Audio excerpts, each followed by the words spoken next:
čempionato pradžia. Vis tiek jautėsi jaudulys tiek, manau, mūsų komandoje, tiek Tauro komandoje ir rungtynės tikrai buvo nervingos. Tiek Tauras turėjo progų nubausti mus, tiek kaip matėm pabaigoje rungtynių. Mes galėjom išplėšti pergalę, manau, kad rezultatas 1-1 atspindi šių rungtynių eigą. Pavasarinis futbolas, kovos gal buvo daugiau negu futbolo. Noras didelis, jo jaudulys, aišku, jautėsi pas abi komandas. Žinoma, tokių progų neišnaudoti, aš neįsivaizduoju, kaip tu gali atvesti vartininkai į tuščius vartus, pramuš šalia vartų. Vėlgi, tai yra futbolas. Tai yra futbolas, neįmuši, tu įmuša tau ir galų gale tave gali ir nubausti pabaigoje.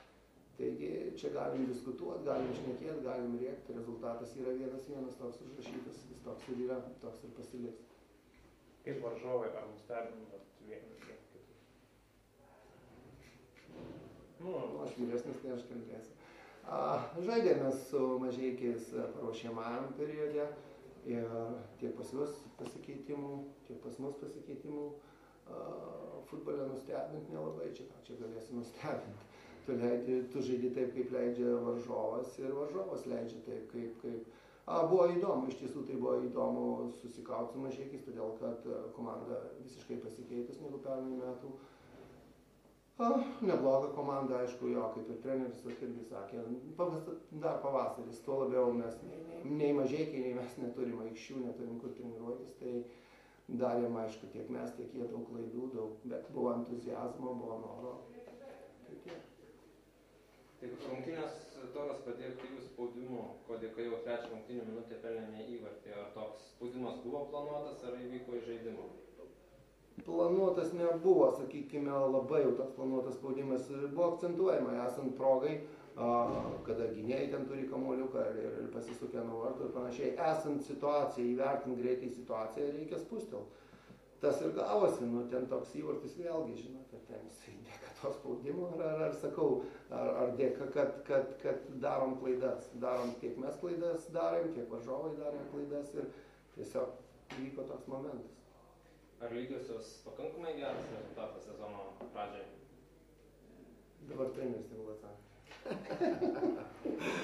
Jeigu juoko formai, tai mes su treneriu buvom kalbėję, kad tai galbūt pradžioje čempionato ir būtų visai neblogai lygiosios, tai galbūt mūsų prognozės kaip ir išsipildė. Bet iš tikrųjų, aišku, kiekviena komanda nori pergalės, kaip bebūtų, tiek Tauras, manau, mintyse visi galvoja apie pergalę, tiek mano komanda irgi svajoja pirmas rungtynės laimėti, už tai, kad yra psichologiškai labai svarbu, kai pradedi čempionatą, nes vis tiek yra pirmos rungtynės ir jeigu paimi pergalingus taškus, tai tikrai yra labai svarbu. Bet aš manau, lygiosios, sakau, atspindi, kaip ir mes kalbam, atspindi rungtynių eigą, už tai, kad tiek Tauras turėjo kelias 100% progas ir jie neįmušė, mes po to įmušėm įvartį ir galėjom juos nubausti, taip kad, manau, rezultatas yra toks, koks yra ir nei kolega, manau, nepaprieštaraus, nei sutiks su mano nuomonė, taip kad yra taip, kaip yra. Ką galėtumėte išskirti šiandien aikštėje žaidusių futbolininkų?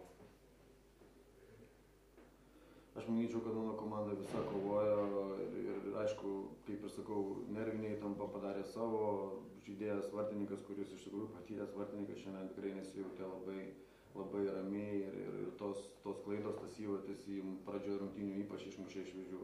Ir tai jautėsi, tas nervingumas persidavė visai komandai. Nenorėčiau aš irgi išskirinėti, nes tiesiog netgi galbūt nėra ką išskirinėti. Vėlgi, kiek leido šiai dienai pasiruošimo lygis, tiek visi sukovojo neblogai, stengiasi vykdyti nurodymus, kai kas gavosi, kai kas nesigavo. Taigi, skaičiau, komanda šiame etape yra tokios fizinės būklės, yra tokio meistriškumo, be abejo, visą tai aš manau, kad ne pabaiga, tai ta prasme kils, todėl kad dirbsim ramiai, tyliai ir bus matyti. Kaip teisėjo darbą darė? Nes buvo tokių iš futbolo, kurie galbūt... Arba kaip tik nebuvo? Aš niekada nekomentuoju teisėjo darbo, o čia turbūt po rungtynių daug buvo diskusijų, va čia pargirdėjo, taigi... Aš manyčiau irgi, tai yra ne trenerių kompetencija komentuoti trenerio darbą, yra inspektoriai rungtynių, jie įvertins teisėjo darbą, taip kad aš manau, tegu būna taip, kaip yra, kaip sako kolega, čia jau yra teisėjo kompetencija. Ačiū. Ką, su tašku?